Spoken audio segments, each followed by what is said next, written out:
كان في قرية صغيرة اسمها قرية البراجيل. قرية هادية جدا، ناسها عايشين على البساطة. لكن في ليلة واحدة كل حاجة اتغيرت. خناقة صغيرة جدا، كلمة جابت كلمة، حوار جاب حوار، وفجأة الرجالة كلها اتجمعت في الشوارع. الأصوات عليت والعيون مليانة غضب.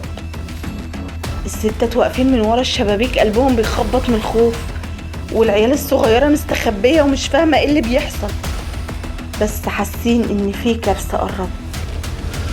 الليل نزل، بس على عكس العادة القرية كلها ما نامتش، وكأن قيامتهم قامت. البيوت منورة، العربيات داخلة طالعة، والناس كلها بتسأل هو ايه اللي بيحصل؟ ازاي كلمة واحدة ممكن تولع بلد كاملة كده؟ لو عايز تعرف اللي حصل لأهل قرية البراجيل استنى القصة الكاملة، وما تنساش تعمل لايك وشير